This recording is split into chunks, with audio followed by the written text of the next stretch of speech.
मैं भारत को भारतीयता की मान्यता के आधार पर फिर से खड़ा करना चाहता हूं, उस काम में लगा हूं। ये आज के हमारे जो काले अंग्रेज नेता हैं, ये कितने टैक्स लेते हैं हमसे। एक उदाहरण से समझिए, आप जहां बैठे हुए हैं आपके ठीक पीछे एक पेट्रोल पंप है। ये petrol pump Bharat petroleum company का है। आप अभी मेरा व्याख्यान सुनकर वहां जाइए और उसको पूछिए 1 लीटर पेट्रोल का भाव क्या है। पूछने की शायद जरूरत ना पड़े, आप सभी को मालूम है लगभग 50 रुपए के आसपास होगा। और 1 लीटर डीजल का भाव 38 रुपए के आसपास होगा।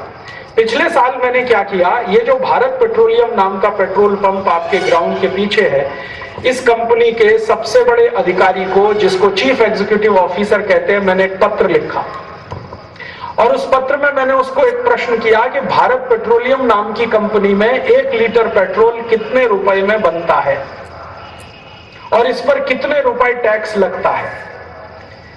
तो मेरे पत्र का उसने जवाब दिया कि मैं आपको ये जानकारी नहीं दे सकता। मैंने पूछा क्यों नहीं दे सकते, तो कहते हैं ये बहुत सेंसिटिव है, संवेदनशील जानकारी है। तो मैंने कहा इसमें संवेदनशीलता क्या है, मैं भारत का नागरिक हूं और जानना चाहता हूं कि 1 लीटर पेट्रोल कितने रुपए में बनता है और कितना रुपए उस पर टैक्स लगता है। इसमें आप क्यों मुझसे छुपाना चाहते हैं जानकारी को। कहने लगे ये जानकारी इतनी खतरनाक है कि गांव-गांव वालों को पता चल गई तो ये सरकार नहीं चल पाएगी इस देश में।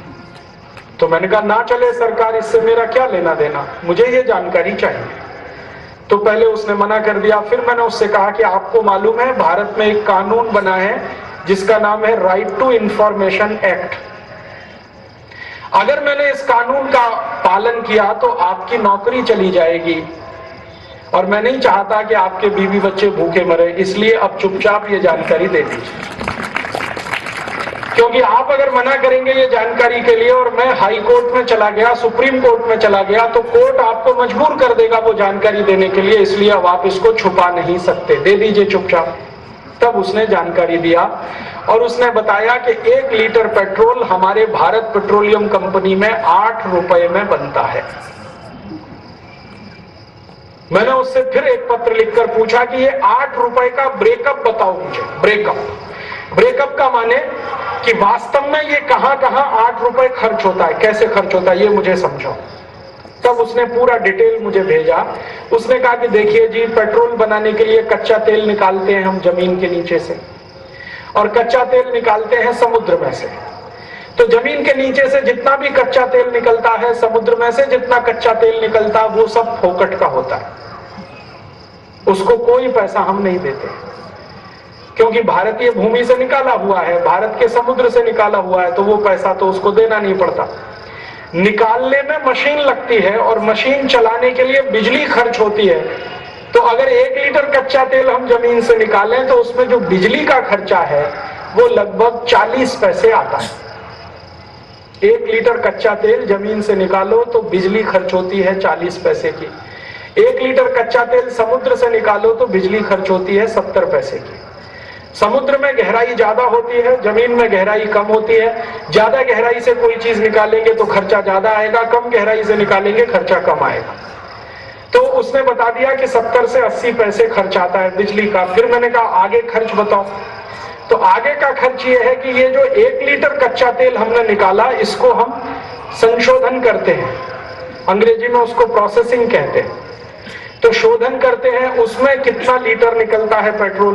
तो उसने कहा कि जब 1 लीटर कच्चे तेल को शोधन करते हैं तो 250 मिलीलीटर पेट्रोल उसमें से निकल आता है। बाकी क्या हुआ 750 मिलीलीटर का।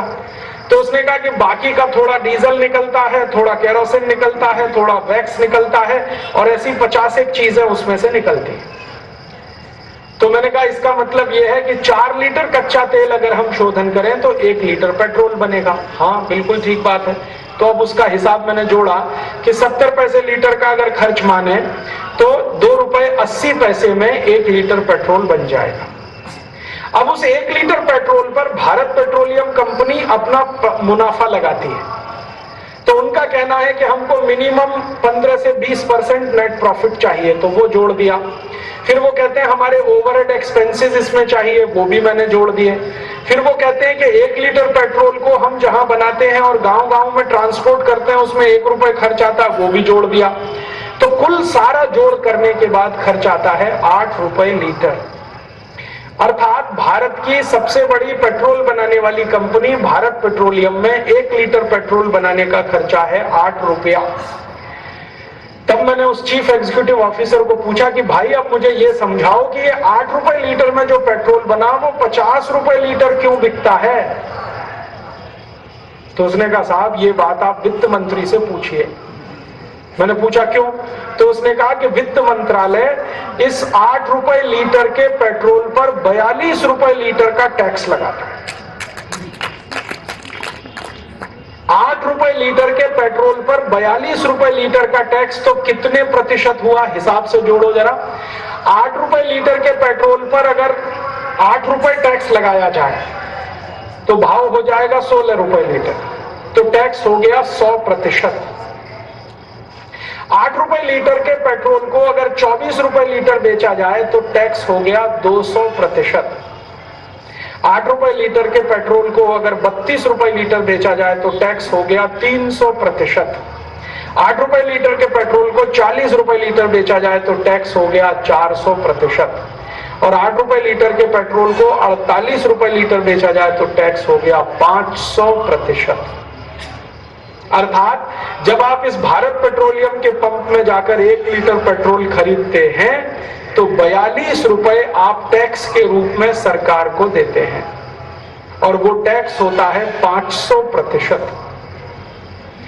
भारत के नागरिक एक दिन में 300 करोड़ लीटर डीजल और पेट्रोल खर्च करते हैं एक दिन में, और 1 लीटर पे 42 रुपए टैक्स देते हैं, तो 300 करोड़ लीटर पर 300 करोड़ में 42 का गुणा करो, लगभग 13 से 14 हजार करोड़ रुपए हर दिन हम डीजल में पेट्रोल में टैक्स का दे रहे हैं।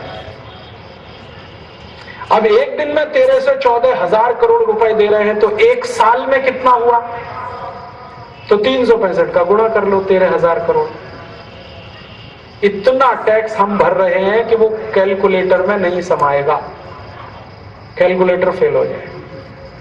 और ये तो मैंने कहानी सुनाई सिर्फ डीजल और पेट्रोल की। पेट्रोल की कहानी है 42 रुपए लीटर टैक्स भर रहे हैं, डीजल की कहानी ऐसी ही है। डीजल का उत्पादन खर्च भी 8 रुपए लीटर ही है, और उस पर 30 रुपए लीटर का टैक्स है। और ये जो केरोसिन ऑयल होता है, मिट्टी का तेल जिसको आप कहते हैं, इसका कहानी भी यही है, 8 रुपए लीटर में यही बनता है।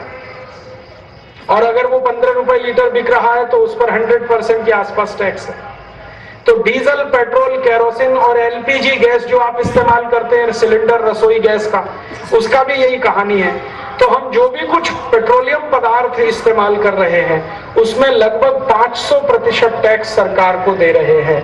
ये टैक्स हर साल सरकार हमसे ले रही है, और क्या बोल रही है कि इस टैक्स से भारत का विकास करेंगे, और हम 58 साल से यही सुन रहे हैं। माने अंग्रेजों के जाने के बाद इस देश में टैक्स कम नहीं हुए हैं, बढ़ते ही बढ़ते चले गए हैं। और अंग्रेजों के जाने के बाद टैक्स चूंकि कम नहीं हुए, इसका माने लोगों की लूट बदस्तूर जारी है इस देश में। बस अंतर इतना है कि पहले गोरे अंग्रेजों ने इस देश को लूटा टैक्स लगाकर, अब काले अंग्रेज इस देश को लूट रहे हैं टैक्स लगाकर। ये काले अंग्रेज कौन है? मनमोहन सिंह। ये काले अंग्रेज कौन है? पी चिदम्बरम। ये काले अंग्रेज कौन है? नवीन पटनायक। ये काले अंग्रेज कौन है? ये जितने भी नेताओं के नाम आप गिन सकते हैं अपनी उंगलियों पर, जिनको आप जानते हैं, ये सब काले अंग्रेज हैं। और मुझे ये बड़े दुख और दुर्भाग्य से कहना पड़ रहा है कि अंग्रेजों की आत्मा ही इनमें उतर गई है।